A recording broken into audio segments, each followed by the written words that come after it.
You always think about things like TikTok and Snaps, what people talk about, but actually Amazon ads is the third biggest spend. Don't know why you think your brand is so special that you're not there. The biggest problem I see is people not using those base e-com principles in their Amazon world. Yeah. Your customer wants it. Your job is to be there. Are you going to come to the brand website to buy a single can of deodorant? God, I don't know why I'm going to push on Miracle, but it just makes it simple. It's a miracle. If you don't get someone in the first 30 days of getting an email address, your chances dead, yeah. literally drop off the cliff. If I could just squeeze 30% more out of my email campaigns, but really? Why wouldn't everyone be doing this? I mean, there was a guy I was disagreeing with on LinkedIn last month about saying that AI is reducing the barriers to marketing and launching new products. I couldn't disagree more. The marketing leader doesn't have enough time. To be honest, they want to be told what to do. Everything will move to a point that people expect to be able to ask a question, get an answer. Yeah. Well, let's start with the obvious one we were just talking about. So, we've been, I think, both looking at how AI is sort of changing the way people discover products, becoming perhaps an acquisition channel in its own right, maybe eventually basically a buying channel in its own right. How do you think brands are at in their learning curve? It's all changed quite rapidly over a year. I think that, as we both know, there's a lot of change. Yeah. The thing is, I think people like you and I are probably a little bit ahead of the curve. Yeah. If I haven't had a brand search conversation with a client, as in brands that we work for, yet. Yeah. Now, that I think is probably sort of just indicative that, like so many topics, it's one of those ones a little bit on the horizon that absolutely are probably, and I think it's a really important topic that's stampeding, down on people and will make massive changes. But if I'm sort of giving you where do I feel my clients are at the moment, I don't think they've got it yet. So no one's come to you and said, how would I understand more how traffic from GPT is coming? Or no is the answer. No. And I wish they would, but I haven't had it yet. And so really, I guess until it becomes a sort of 5 or 10% sort of acquisition channel, it's probably not a major thing to worry about. I think even bigger than that, to be honest. I think one of the problems we both have is in both of us being in marketing technology at various different points is whether clients really understand what these dynamics are that are impacting the market, and whether it's a topic like server-side tracking or attribution or analytics. There's a very surface understanding of it generally within the brand. One finds the odd hot spot where a client is really hot and really into a topic, but if you were taking a broad range of e-com managers, I don't think many of these topics would really get a full understanding clear shown. And also, I guess, I've started using ChatGPT a lot recently, but I'm probably an early adopter for most technology. And so the gazillion-dollar question is, does it actually become a mainstream thing where most people go shopping on, ChatGPT or Perplexity, or does it stay as a sort of early adopter? Tech geeks do it, but no one else does. I think it's more actually Google search for me, or actually to us. ChatGPT, I think you may be rooted in ChatGPT, but we all know just in our own phones, if you ask a search, it throws up a whole AI-based answer, which quite clearly will become a shopping recommendation channel. Which I think becomes much more complex in terms of how you then get into that channel in order for you to be the winner in that. Particularly for I work for SME brands generally. How they're going to fight in that space really feels really complex to me. And I would be worried if I was, I'm worried for my clients. I'm worried, even though it hasn't yet quite happened. I guess, a lot of the brands we work with have as they've been reliant on this duopoly of marketing, Google and Meta, for a long time, right? That's where they spend all their money and and worry a lot about how the algorithm is changing. Do you think that AI mode and similar is changing that against or maybe in their favor? I think I'd take a broader view at the beginning that absolutely I agree about the duopoly, how most of our clients, particularly they're small, there's only two things to do: go on Meta, go on Google. Yeah. And that's about the only thing to do. I think the broader thing I take is about marketing channels, and there being more marketing channels that are now in that sort of more general mix. So, you take Amazon as an example. We have more clients now using Amazon than I did a year ago. Yeah. Because they recognize that consumers go all over the place. And so the only break to that sort of duopoly, I think, is actually, whether it's TikTok, whether it's Amazon, which makes it more complicated for brands, but is actually, going on to more channels. Now, each of those will have their own AI challenge and things about it. But I think that's the only real sort of shift to the duopoly that I see. So take Amazon. I mean, interestingly, I was blown away that actually Amazon, I think even 2 years ago, became the world's third largest advertising platform. You always think about things like TikTok and Snaps when people talk about, but actually Amazon ads is the third biggest spend. What exactly, when you go on Amazon, what exactly tactics are they doing to kind of tap into the audience? Yeah, so I think what I always say to our clients is, if you're, there's still the age-old thing, and there are lots of age-old things like, we're not right for Amazon is a sort of, right, one of those lines, the one here. Because they don't want to be commoditized? Or there's still a perception that Amazon is low market. Yeah. Now, on Amazon, there is for instance, a luxury beauty brand section, which has got some really great high-end brands in. So I always sort of point people in that direction to say, guys, all these people are here, Estee Lauder, everyone else, they're all there. So, don't know why you think your brand is so special that you're not there. And that's the first bit, I think, to be got over for most people. And are they then is it just about having a listing, or is it about also, again, spending money on ads and sponsorship there? It's spending money on ads and sponsorship. So, at Suite, we've been in the Amazon channel for quite a long time. And one of the additions that came into the market last October was something called Amazon Marketing Cloud, which used to be in a sort of very high-end area. It's now open to everyone using Amazon ads. And it gives a whole lot of range of different insights. And in particular, it gives you some insights into new to brand. And, if we're saying, to grow brands, whether it's in e-com or Amazon, you've got to find more customers and you want to find more new customers. That's the particular insight that adds to it. So you begin to understand, because it only provides analysis on Amazon ad spend. It doesn't give you organic spend analysis. But at least you understand whether your Amazon ads are, in that channel, driving net new customers. In that channel. So one just has to always remember that there are two worlds. There's DTC world. I'd love to talk about crossover in a world, but DTC world and Amazon world, and we do a bit of a job of joining the two together. But they are effectively one's got no PII data, so you can't get names and addresses for Amazon customers. But they are unique. So you can understand lifetime value. You can understand, usually metrics of CAC, LTV. Yeah. Those are, and the biggest problem I see is people not using those base e-com principles in their Amazon world. Got it. So they can use it to acquire new customers, and some of those customers might become maybe buyers for their Shopify store. I mean, let's talk a little bit about how the mechanism of that might happen. Because I guess the other main concern I hear about Amazon is brands they see that profitability-wise as a dead-end channel. Like Amazon are always going to take the lion's share. And if you do well profitability-wise, they probably just copy your product. Yeah, again, I'm saying I think that's a bit of an outdated idea, to be honest. We can show profitability by channel. Yeah. And what we see is generally cost to acquire a customer is a hell of a lot cheaper in Amazon. Right. You may have a lower AOV. So the sort of key metrics, AOV is normally lower. Lifetime value is normally pretty decent, and CAC is very low.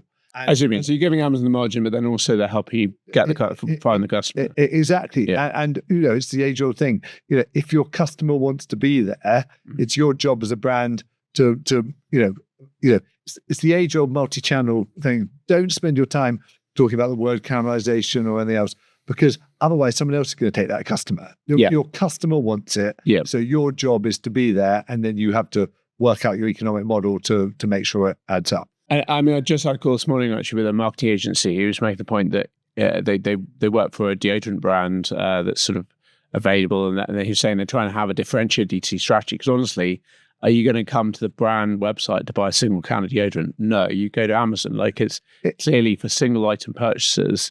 Even if you're loyal to the brand, even if you know you would visit their website, you wouldn't necessarily bother going for a checkout for a small thing like that. Exactly, but that's the whole. You're a good example of that's a good example of a consumer's behavior. Yeah, and you've got a choice as a brand. Either you let the other brand have that tin of deodorant, or you find out bundle and save offer on Amazon, or all the other type of techniques you can just use. You can use on Amazon, and I think the real thing is that the functionality in Amazon is becoming more and more like D2C. There's subscribe and save. There's and the sort of brand and mini stores as well. You can brand your mini store. I think that for me, I think the gosh, I didn't realize we were going to go quite so on to Amazon, but I think I'm a massive advocate of you need to be on Amazon if your consumers are on Amazon, and then what you really then need to understand is the economics and metrics of each. And we do a particular, it's better in the UK than it is in the US, but we do a particular bit of analysis, which we call crossover analysis, which is off Amazon, you don't get personal data, but you get a city and you get a postcode. Okay. And we understand in Suite whether that's a new customer in Amazon, and we can then do a postcode analysis against the e-com database. And there are 15,000 postcodes in the UK. Okay. Yeah, and we can at least show that a number of those people on a postcode basis there's no one in that postcode. Who's buying from you? Who's buying from you? So it shows whether it's new. And that's really important. Can't do that in the US because it's just zip codes or not. The zip codes are because there's never any consistency about it, and the zip codes are too broad. Yeah. But in the UK, it works much better. Interesting. So go back to the. I mean, I think it's worth going deep on Amazon because honestly, it is the only viable other. I mean, we maybe talk a bit about TikTok, but it's the obvious sort of other place that you might find customers. Yes. So, is there a tactic to kind of acquiring Amazon and then getting them loyal to your brand directly, and how does that work? So again, we've got a number of brands that do both, and we do this crossover analysis of people we identify, and then we understand there's a unique postcode, so we've got some, and then we monitor to see if we get lifetime value back into the do we start getting those people across up, and it's if we do an analysis, we probably see 50-60% of people we can literally identify as being new to brand on Amazon. And then as we monitor over months, we probably only see about 5 to 10% crossing back into D2C. But, that's still something than none. Yep. And okay, you may have seen some people are gone across the other way. But, the overall analysis that we do for people on both channels, and what we say is, you have to just know whether you can make more money at the end of the month than you did when you only have one channel. And that's the only, it's really annoying that I don't have perfect customer data. No. I can't do every beautiful bit of analysis, but the only measure, is so Amazon needs to be profitable in its own right, but you could also see it as another stream of acquisition for the brand. Yep. Yes, is the answer. Both are necessary and both are important. And is it okay? So we did mention briefly the fourth channel, which is TikTok. Have you seen brands using that effectively and getting results? Yes. To us, I see a lot less on TikTok than I see on Amazon. Yeah. And I think just actually, if we're sort of talking about the broader piece, the things that we are beginning to see, and particularly now because it goes into Shopify, is more people using the platforms that go into Miracle. So that's those extra shopping channels that now, and people that understand Miracle is the sort of center point that then allows you to connect through to Shopify. So whether it's Debenhams, lots and lots of those Miracle brands. So I see more people coming in on Miracle. I think from marketing. And sorry, to explain, because I don't, maybe other people don't understand how they work. So these are, they're going to buy effectively in a sort of another retail store, and then Miracle pipes orders through their Shopify store. Exactly that. Okay. And that's becoming more. Like a marketplace, sort of marketplace aggregator. Exactly. It's a marketplace aggregator. So if you think that, most, if you were sitting there as let's say Debenhams, which is probably, being honest, a bit factor if it wasn't for this. Yeah. They're wanting to leverage their e-commerce store and their brand presence. Yeah. And as a result, there are a range of different mini marketplaces. Got it. There was a little space a little while ago of lots of people. So Jules set up a marketplace. loads of other people did. But I would say that, Go Outdoors has got one, Decathlon's got one. Yeah. All these people. I actually saw a brand yesterday posting about being listed in Decathlon Marketplace. And I actually thought, what's that? I mean, why would you want to be there? But then actually more I looked into it, I was like, okay, I can see Decathlon obviously got a good customer stream.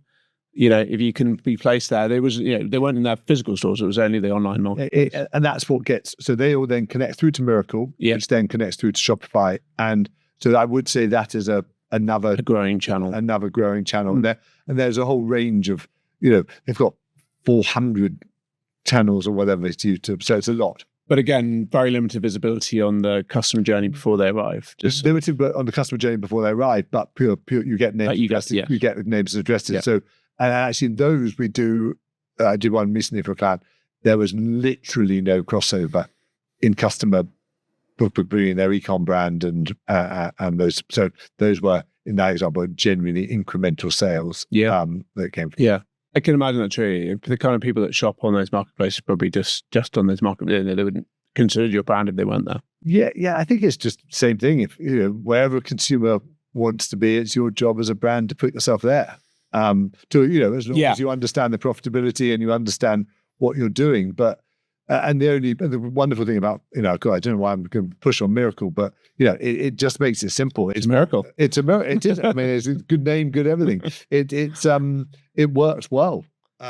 So I think it's good. Yeah, good. No, well, it's great to hear that other channels, because you say like that there are some fairly bad choices out there for a lot of brands in terms of like everyone knows that the backdrop here is that Google and Meta have gradually sort of pushed up the pricing for ads. I mean, maybe that's the one we're putting it, but the ads have been pushed up exactly because there's a paucity of other places you can go and acquire customers. Yeah, and I think actually just do one more that we're seeing more of, and there definitely seems to be a wave on this, is programmatic direct mail. Okay. So so beginning to put in triggers that push postcards or push other things to people. So you've got an abandoned basket flow. Someone sent 3 emails. Nothing's happened. Yep. And analysis shows that pretty much if you don't get someone in the first 30 days of getting an email address, your chances literally drop off a cliff. So anything that you can do, and again, there's often a bit of a perception that this is really expensive, but there are a whole lot of platforms now. Toucan's one. Yep. There are others around. Paper Run, exactly. Yep. These are they're all doing this, and I think Paper Run.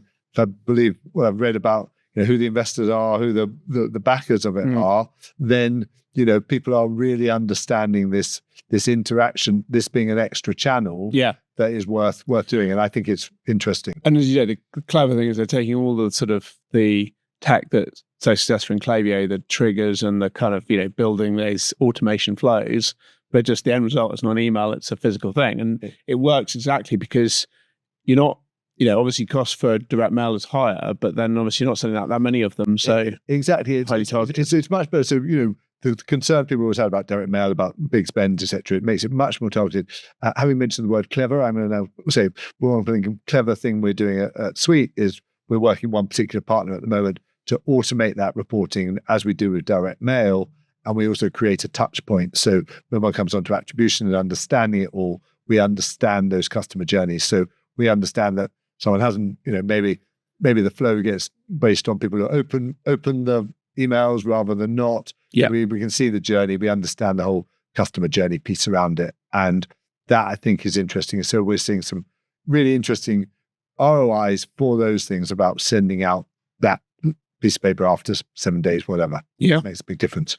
I mean, good to know that you can validate that. I mean, obviously, all these vendors are claiming great case study results, but to validate. Exactly. I mean, I think just to sort of talk about Suite, I've sat in conferences often together, and I've listened to so many. I sit there and I think in my brand hat, I've just watched 9 people telling me that they're going to be richer if I do what this technology platform says, and I go away and I think, gosh, if I was a brand, how would I know which of these magic solutions is? Because they all seem like magic. Because they're all magic. Yeah. And just on this particular one, we sit in the middle, and are always trying to be the neutral player to prove that there is ROI in something. And there are bits of technology I don't understand, and there are bits I do understand, and that happens to be one that is quite nice and visible, and one can actually say, usual stuff, A/B test against that.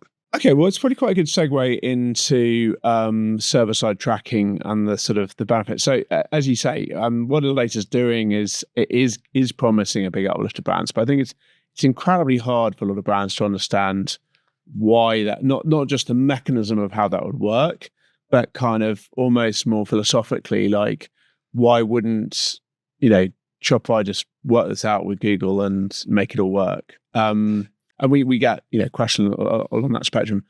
How have you managed to sort of explain to brands why they should use a product Littledata, what the benefits of server-side tracking are? And it's funny, knowing I was going to talk to you, I rang up 5 agencies this week to ask them about what they're doing about server-side tracking and how they're doing. And I asked that. The question I really wanted at the end of that was, well, can you tell me what benefit you put against CPAs as a result of it?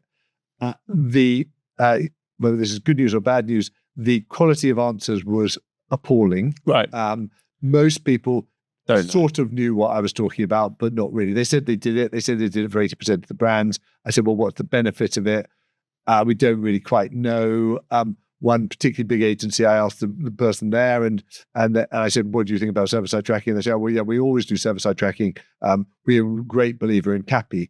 And I'm going, well, hold on, what about server-side tracking? Yeah. And they're going, oh, I thought that was server-side tracking. So I think it's another one of these topics where it's too complex, it's too broad a topic for most e-com managers to want to really get under the thing. And the real thing is whether ultimately there is enough momentum with people saying this is a good idea for people to adopt it, rather than actually does anyone really understand it and are they making good use of it? And also about quality. I mean, I guess that one of our challenges, it's always been true with, let's say, Meta and the Shopify, Facebook and Instagram app, because it does use server-side events. Yeah. It just doesn't do it so in a very good way. So it's like, yes, it is server-side tracking, it is CAPI, but not the best. And we'll come on to our good friends Triple Whale in a moment, but they're very similar with their Sono product they developed. Yes, if you read the headline, it sort of does what Littledata does. It's very much a Me Too product, but does it work as effectively? No. When we've tested it out, it doesn't. But again, do you as an e-com manager, when you're trying to deal with all these other things, which marketing channel, which shipping partners, do you have time to dig into this? Of course not. No, and I think that's the sort of one of the many problems we both find in lots of things. And I think I have the same in analytics.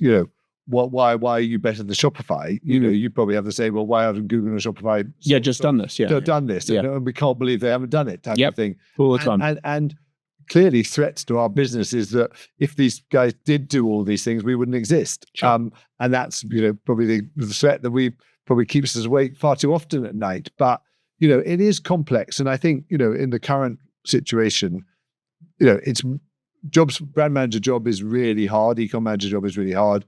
There are, certain topics which are never going to set the world alight. Apologies. Server side is one of those that, but I'm really interested in it, and I've been doing a bit of work on really trying to understand it a bit more and what the benefits are.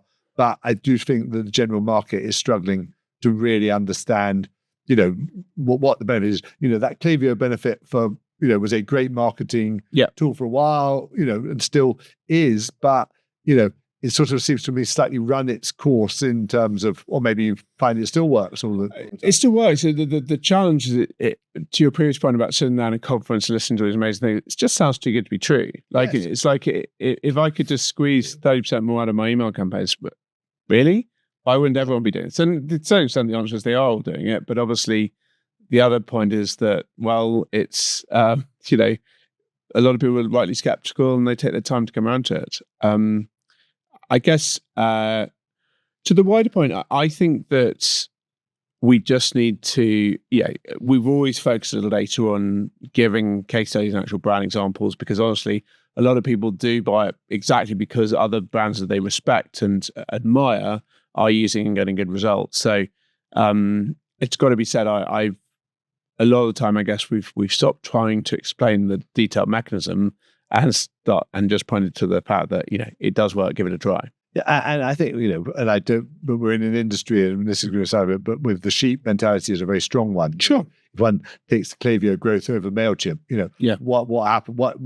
At the very beginning, was there much difference between the product? No, but it was sexier. And if you were an e-com manager and you were saying to your buddy that I'm on MailChimp and he was on Clavio, who's going to feel the cleverer person? Sure. And so there is always that momentum that I think, of course, gets going. This is similar thing with tools like Gorgeous and category leaders like that. The reason that a lot of the momentum was not necessarily they had huge product differentiation. It's because, as you say, they became the default choice. And as an e-com manager, you had to really justify why you weren't using them. Exactly that. And I think that's so often the thing. And we started this on server-side tracking. Again, going back to me ringing these brands, there are still, as you know, lots of brands not using server-side tracking. And, at some point, the wave will become that it is default that you need it. And then everyone will go, well, gosh, and then, it'll be about trust and credibility in the offer, not necessarily whether one does a better job than the other. But just who you trust. It's just who you trust, or who the market trusts, really, even more than who you trust, or what the herd is saying. And that's why actually, to bring it back to talking about AI, one of the reasons I'm quite bullish about Littledata's marketing over the next year is that I think that AI discovery is actually sort of turbocharging the importance of trust and brand trust. Like, if you're given all these options, you don't just pick the one that the sales guy said you should pick, or that the ad you happen to see. In a world that's really easy to get comparisons, you pick the one that basically everyone else recommends. And so I've tested this out the last few months with lots of category, obviously Littledata's own competitors, but also coffee brands, baby strollers, everything that you might go to ChatGPT to kind of ask an opinion. And the fact is, because it's distilling the opinion of the crowd, basically the one that most people recommend gets recommended. And in our category, that's increasing us. But obviously, for those other category leaders, it actually benefits them. It's actually, I would say, there was a guy I was disagreeing with on LinkedIn last month about saying that AI is reducing the barriers to marketing and launching new products. I couldn't disagree more. It's entrenching the incumbents. Completely, to be honest. And I think the other thing, that we both know, having been in doing our own businesses for quite time. And I say it, I do it from a retail perspective, that the longer you exist, and as long as you've treated customers right, etc., you begin to increase momentum. So if I go back to my old, I used to run the White Company, and when I first started, I used to sit next to people, and people would they say, "What do you do?" And I say, "I run a company called the White Company," and they look blank at me, and I could see there was no belief in their eyes, because I was just somebody talking about something. And then 2 years later, everyone knows what I'm talking about. It becomes that much easier. You can, and it's the same we find in everything, that the trust and credibility, interest, on it goes, and then to a certain point you get so big, and then everyone all they want to do is tell you about their complaints. But that's another point. But the more general point is, for any brand, whether it's SaaS, whether it's e-com, it's the longer you exist, the more customers you satisfy, the more it creates a role. And that's what we all need to do. Is the flywheel. The flywheel. I call it getting into the zeitgeist is what I phrase it. But yes. Okay, so on the theme of AI, I'm kind of interested in your views of how that's changing the world of reporting and dashboards. So, because I was sort of, I think a lot of people see a lot of Triple Whale's marketing. They certainly spend a fair number of dollars making sure the eyeballs are on it. And they've been talking a lot over the last few months about their maybe agent, but also this sort of vision of people using chat and AI agents to sort of discover what's going on in their marketing, perhaps even run their marketing.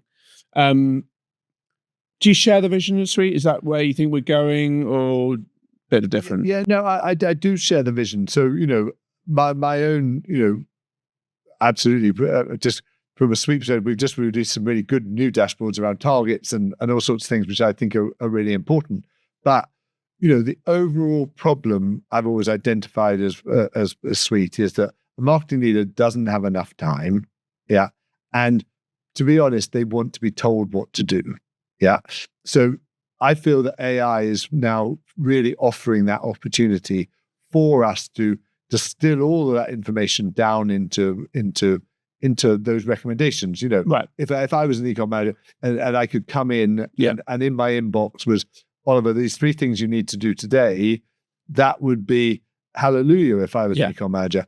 I have to, and Triple Whale, it'd be wrong for me to do anything other than admiration about their marketing. Their marketing about attribution was amazing because it identified a problem that, a bit like server-side tracking, no one really wanted to delve into to try and understand.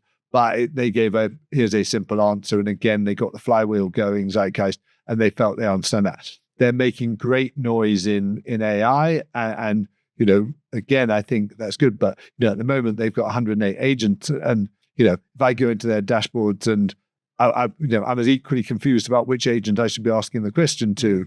Now, the long term, and they're ahead of us at Suite, I am quite sure that they will distill those 108 agents down into the same vision that I'm talking about. But I do think that, the long term for all of us in reporting is that we want to try and distill it down, and people will, everything will move to a point that people expect to be able to ask a question, get an answer. Yeah.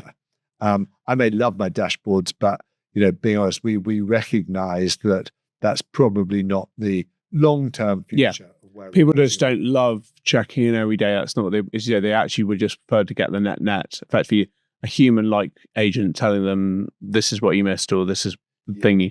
Yes, and as long as you usual stuff of trust and credibility, as long as you trust and but exactly that, a lot of brands, just don't get analytics, etc. They don't get some of the concepts that we're talking about, and distilling those down into simple actions. I mean, probably a bit like you, sort of question. What am I going to do with this? Is a kind of question that often I would get asked in my world, and I go, well, I don't know how you operate without knowing a whole lot of this stuff. Sure. But you do, but people, many of them have done very well without ever understanding the difference between a new and existing customer. Yeah, what that matters. Getting back to the multiple agents thing, I find it very bizarre product marketing that. So there was another company I know so I was looking for a tool just for myself to help do more kind of AI to meeting scheduling and stuff. And I was I came across this product and it looked quite interesting, but they had like 20 different agents so you could do these things. And then I was like, hang on, I already use this tool. It's called Motion. I've been using it for scheduling for like a year. It does nothing like those things. And so you're kind of, you're thinking the product marketing is clever because you're offering all these specialist agents.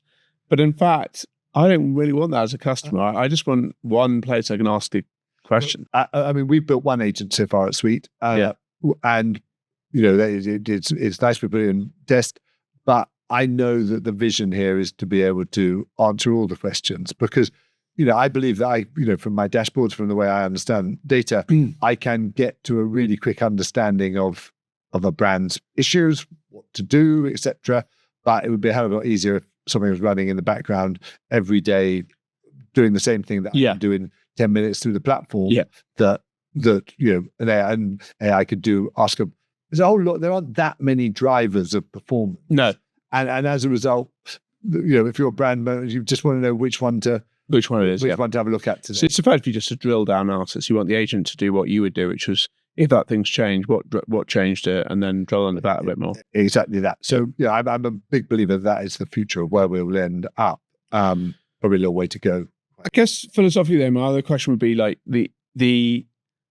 I guess the Triple Whale vision is that you come in that it's like a vertically integrated platform. You just trust all their data collection and so on, and use their chat to query it.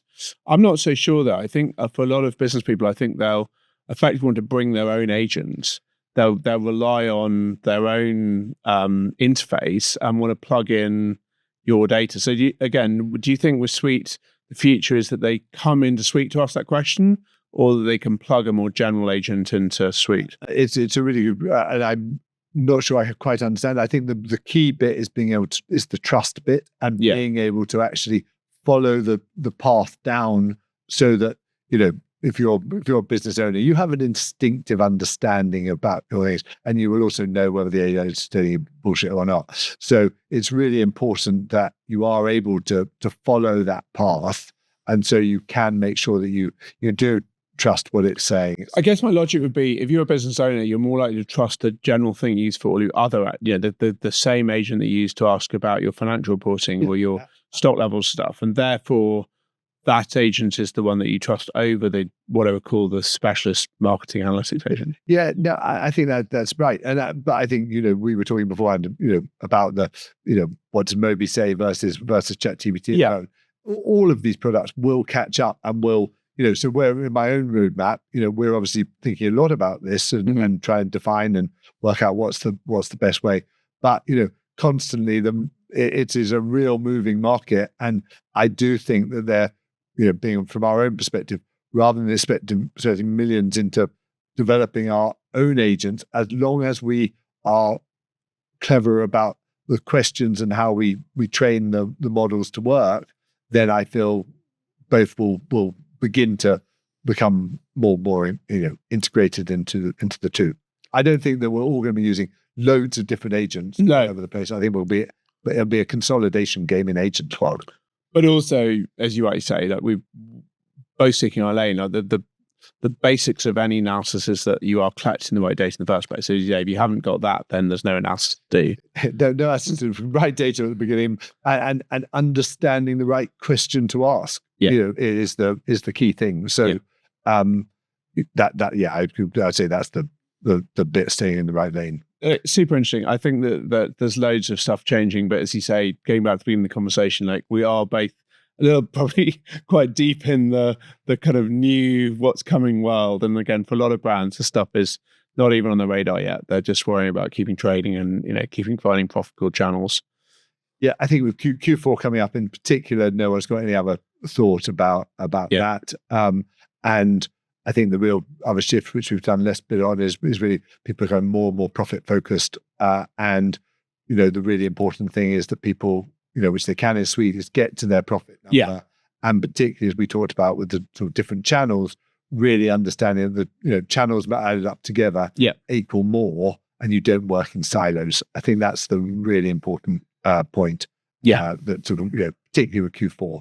Horizon. That you actually make it overall profitability. And that reminds me, one of the things we didn't talk about, obviously the sort of peak season trading, but again, I think this is feeling that it's no longer a kind of acceptable to be loss leader. You can't sort of rely on sort of acquiring customers expensively and making money from them on the long year. It has to be, you have to be able to be profitable earlier, perhaps in the customer life cycle. Yeah, I think what I think matters is that you understand the metrics of what you can do. So, I'm a big believer Q4 is a great season to recruit customers. Everyone always says costs go up. They do. But conversion rates also go up massively. So very rarely do we see CPAs actually to increase. So it's a really good time. And then, as long as you understand your metrics and you understand your lifetime value, and you understand what you can afford to spend, then that's your business model, and you have to understand those interactions. Well, thank you for coming on the podcast, and very interesting opinions. I hope we can do a lot more with Littledata and Suite. Thank you very much. It's a great upgrade on our normal location, so I'm very grateful.